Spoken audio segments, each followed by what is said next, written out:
দৈনিক প্রথম আলো তাদের প্রথম পাতায় ৩টি সংবাদ কাজ বিশেষ গুরুত্ব দিয়েছে। মোটামুটি সমানভাবেই ছাপানো হয়েছে এগুলোকে।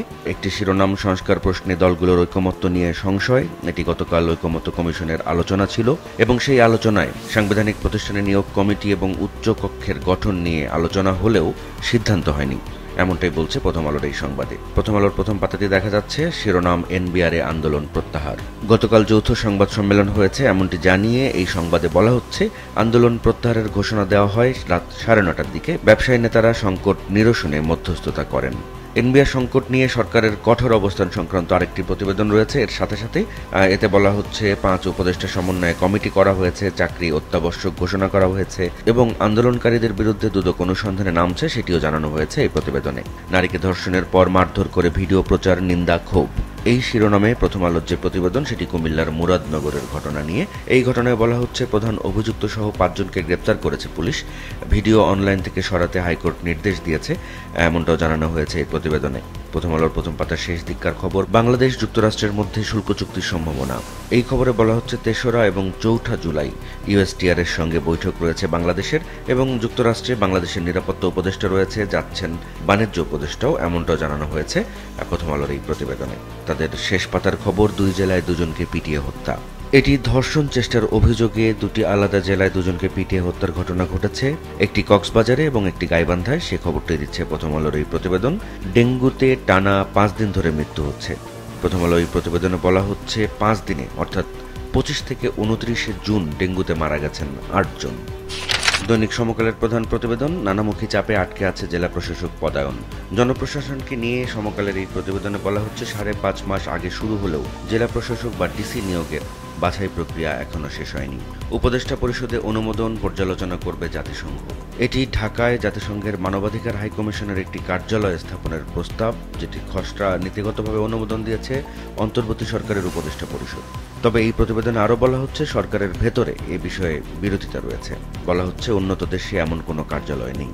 সমকালের শেষ পাতার খবর, যুদ্ধ, ক্ষুধা, অপুষ্টিতে মৃত্যু উপত্যকা।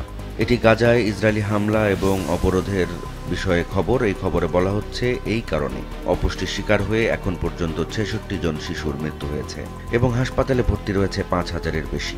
গেল 24 ঘন্টায় 88 জন ফিলিস্তিনিকে হত্যা করেছে ইসরায়েল, এমনটাও জানানো হয়েছে এই প্রতিবেদনে। দৈনিক বাংলাদেশ প্রতিদিনের প্রধান প্রতিবেদন, পুনর্গঠন হচ্ছে নির্বাচন কমিশন। অন্য আরেকটি খবরে বাংলাদেশ প্রতিদিন বলছে অবশেষে শাটডাউন প্রত্যাহার, টানা অচল এনবিআর, ব্যবসা বাণিজ্যের বড় ক্ষতি। এর পাশাপাশি আরও 2টি প্রতিবেদন রয়েছে এই ইস্যুতে। একটি শিরোনাম 6 কর্মকর্তার বিরুদ্ধে দুর্নীতির অনুসন্ধান। এটি আন্দোলনকারী 6 জন কর্মকর্তার বিরুদ্ধে দুদক অনুসন্ধানে নামতে যাচ্ছে, সে খবরটি দিচ্ছে বাংলাদেশ প্রতিদিন। আরেকটি খবরে বলা হচ্ছে স্থবির ছিল চট্টগ্রাম বন্দর, ছেড়ে যেতে পারেনি 3 জাহাজ। এটি কমপ্লিট শাটডাউনের প্রভাবকে নিয়ে একটি প্রতিবেদন। এছাড়া আরেকটি প্রতিবেদনে বাংলাদেশ প্রতিদিন বলছে রাষ্ট্র সংস্কার আলোচনা নিয়ে হতাশ কমিশন। এই খবরে বলা হচ্ছে গুরুত্বপূর্ণ সিদ্ধান্তগুলো নিয়ে অনড় অবস্থানে দলগুলো। পত্রিকাটির শেষ পাতার খবর, শৃঙ্খলা ফেরেনি গণপরিবহনে। এই খবরে বলা হচ্ছে ঢাকার সড়কে এখনও লক্কর ঝক্কর বাস, অভিজাত এলাকায় ব্যাটারি চালিত রিক্সা, অটোরিকশার দাপট। দৈনিক আজকের পত্রিকার প্রধান শিরোনাম, 3 ইস্যু নিয়ে ভোটে সংশয়। এই খবরে বলা হচ্ছে সংখ্যানুপাতিক প্রতিনিধিত্ব পদ্ধতিতে নির্বাচন দাবি জামাত সহ কিছু দলের, বিএনপি এর বিপক্ষে। সংসদ নির্বাচন আগে নাকি স্থানীয় সরকার নির্বাচন আগে, এ নিয়েও বিভক্তি রয়েছে। এছাড়া প্রতিশ্রুত সময়ে জুলাই সনদ সই হওয়া নিয়ে শঙ্কা রয়েছে জাতীয় ঐকমত্য কমিশনের। অগ্রগতি আশাব্যঞ্জক নয়, আলী রিয়াজ। এটি জাতীয় ঐকমত্য কমিশনের সংলাপকে ঘিরে আজকের পত্রিকার প্রতিবেদন। এই খবরে বলা হচ্ছে রাষ্ট্র সংস্কার নিয়ে রাজনৈতিক দলগুলোর সঙ্গে আলোচনা আশাব্যঞ্জক নয় বলে জানিয়েছেন জাতীয় ঐকমত্য কমিশনের সহসভাপতি। আজকের পত্রিকার অন্য আরেকটি খবর, এনবিআর কাজ বন্ধ করে আন্দোলনে জেল জরিমানা।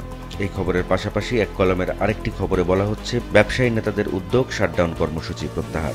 জুনে রোগীর রেকর্ড, জুলাইয়ে বাড়তে পারে কয়েক গুণ।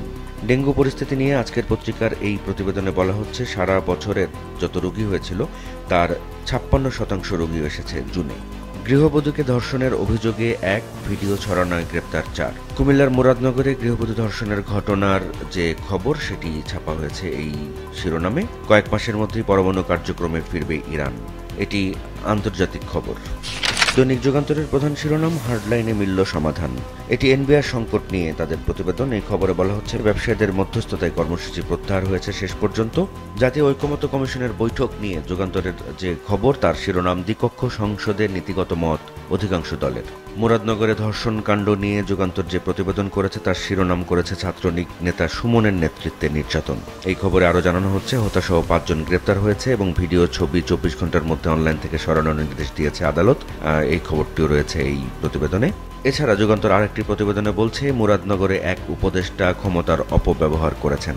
এটি বিএনপির মহাসচিব মির্জা ফখরুল ইসলাম আলমগীর অভিযোগ করেছেন। সেটি যুগান্তর ছাপিয়েছে এক কলামের একটি খবরে। পত্রিকাটির শেষ পাতার একটি খবর, দুদিনে 6,000 আমদানি কন্টেনারের স্তূপ। এটি এনবিআর কর্মচারীদের শাটডাউন কর্মসূচির কারণে এই পরিস্থিতি, এমনটা বলা হচ্ছে এই প্রতিবেদনে। দৈনিক দেশ রূপান্তরের প্রধান প্রতিবেদন, এনবিআর আন্দোলন প্রত্যাহার। এই খবরে বলা হচ্ছে ব্যবসায়ীদের মধ্যস্থতায় এই আন্দোলন প্রত্যাহার করা হয়েছে এবং সরকার এনবিআর এর সেবাকে অত্যাবশ্যকীয় ঘোষণা করেছে এবং এনবিআর সংস্কারে 5 সদস্যের উপদেষ্টা কমিটিও করা হয়েছে, এমনটা জানানো হয়েছে এই প্রতিবেদনে। দেশ রূপান্তরের আরেকটি খবর, বিএনপিকে চাপে রাখতে প্রেসার গ্রুপ সৃষ্টির চেষ্টা। আলোচনা আশাব্যঞ্জক নয়, জুলাই সনদে শঙ্কা। এটি জাতীয় ঐক্যমত্য কমিশনের সভাপতি অধ্যাপক আলী রিয়াজ জানিয়েছেন গতকাল তাদের বৈঠক শেষে, এমনটাই বলা হচ্ছে দেশ রূপান্তরের এই প্রতিবেদনে। এর পাশাপাশি আরেকটি খবর ছাপিয়েছে দেশ রূপান্তর, সরকার ব্যর্থ, 3রা আগস্ট জুলাই ঘোষণাপত্র। এটি জাতীয় নাগরিক পার্টি, তারা এমনটা জানিয়েছে। এই খবরটি দেওয়া হয়েছে এই খবরের পাশাপাশি। শিগগির ইউরেনিয়াম সমৃদ্ধ হবে ইরান। এই শিরোনামে দেশ রূপান্তর একটি প্রতিবেদন ছাপিয়েছে। এই খবরে বলা হচ্ছে আন্তর্জাতিক পরমাণু শক্তি সংস্থার প্রধান এমনটাই মনে করেন। দৈনিক কালের কণ্ঠের প্রধান শিরোনাম, দেশব্যাপী অপরাধ বাড়ছেই। এই খবরে আইনশৃঙ্খলা পরিস্থিতির 5 মাসের চিত্র তুলে ধরা হয়েছে। তাতে বলা হচ্ছে হত্যা মামলা হয়েছে 1587টি, নারী এবং শিশু নির্যাতনের ঘটনায় 9,000-এর বেশি মামলা হয়েছে, ডাকাতি দস্যুতার মামলা হয়েছে 1100-র বেশি, আর অপহরণের মামলা প্রায় 450। এছাড়া চুরি ছিনতাইয়ের মামলা প্রায় 5,000-এর কাছাকাছি। কালের কণ্ঠের অন্য আরেকটি খবরের শিরোনাম, ঐকমত্য নিয়ে ধোঁয়াশা। এটি জাতীয় ঐকমত্য কমিশনের ইস্যুতে তাদের প্রতিবেদন। এই খবরে বলা হচ্ছে কাজ শুরুর 4.5 মাস পর কমিশনের শঙ্কা প্রকাশ। অধ্যাপক আলী রিয়াজ বলেছেন আলোচনার অগ্রগতি আশাব্যঞ্জক নয়। কালের কণ্ঠের শেষ পাতার খবর, ডেঙ্গু ছড়াচ্ছে গ্রামে, নিয়ন্ত্রণ ব্যবস্থা শহরে। এই খবরে বলা হচ্ছে 3 বছর ধরে গ্রামাঞ্চলে ডেঙ্গু রোগী বেশি পাওয়া যাচ্ছে, তবে ডেঙ্গু মোকাবেলার মূল আলোচনা এবং নিয়ন্ত্রণ ব্যবস্থা এখনও শহর কেন্দ্রিক।